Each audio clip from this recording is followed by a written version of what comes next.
2016 was an incredible year for music, one of the best in recent memory, and for all the negativity that came out of that year, we certainly needed it. But the one album I seem to always come back to, regardless of my mood, be it relaxed or agitated, is Frank Ocean's Blond. There's a cinematic quality to that album that keeps drawing me in. The lyrical storytelling and the atmosphere it paints is like nothing I've ever heard before.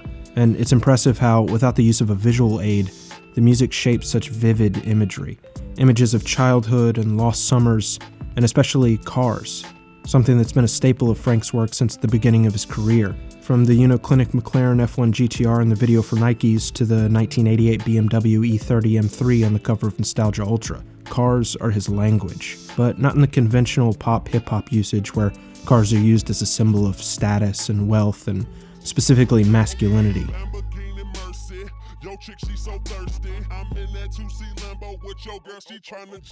Instead, Frank's cars articulate a sense of vulnerability or intimacy, and he also uses them as a conduit for storytelling, a sort of visual shorthand for landmark moments throughout his life. His music, like Driving Alone, is very private and self-reflective, and cars are used as the framing device for his memories. Remember when I had that Lexus? No, our friendship don't go back that far.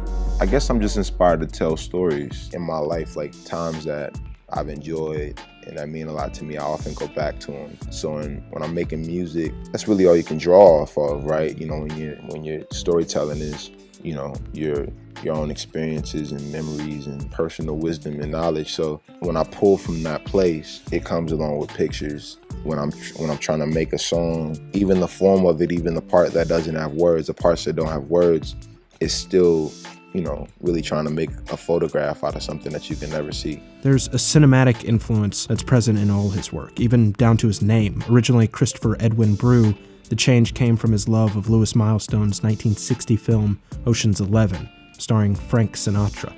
And that's something I really appreciate about Frank. He isn't subtle with his influences. He proudly wears them on his sleeve, and that offers a level of transparency with his work. If you go back to his first mixtape, it's filled to the brim with references and samples from Radiohead, MGMT, and the Eagles. And if you're at all familiar with my channel, you know I use this soundbite at the beginning of each of my videos.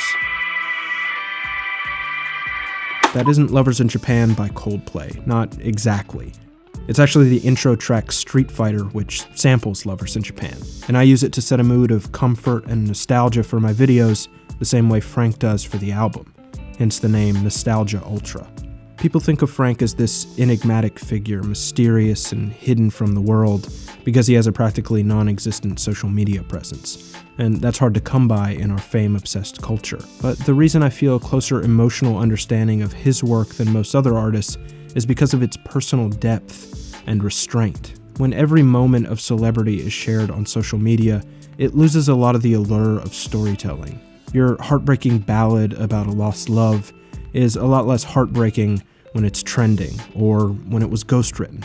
Frank disappeared for 4 years between projects to actually live a life before telling us about it. And with Blond, his adventures cruising the suburbs of Tokyo in RWB Porsches and throwing parties around England are all felt in the album.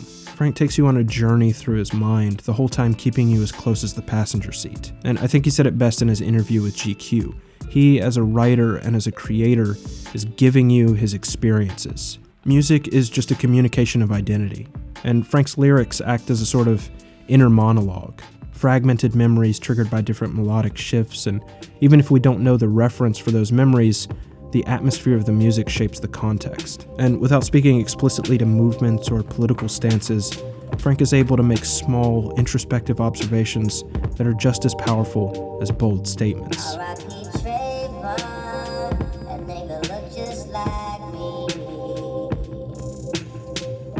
His music is incredibly emotionally dense despite its component parts being very minimalistic. Some tracks like Solo being as simple as a single organ accompanying Frank's vocals, but the instrumentation is precise and purposeful, and that clean line, stripped down production is what really allowed Frank to define himself as an individual voice. And you can see that in his decision to use some of his superstar features as just musical texture throughout the album. Kendrick Lamar, Johnny Greenwood, even Beyonce appears on the track Pink and White, harmonizing in the distance. But without checking the album notes, you probably couldn't even guess she was there.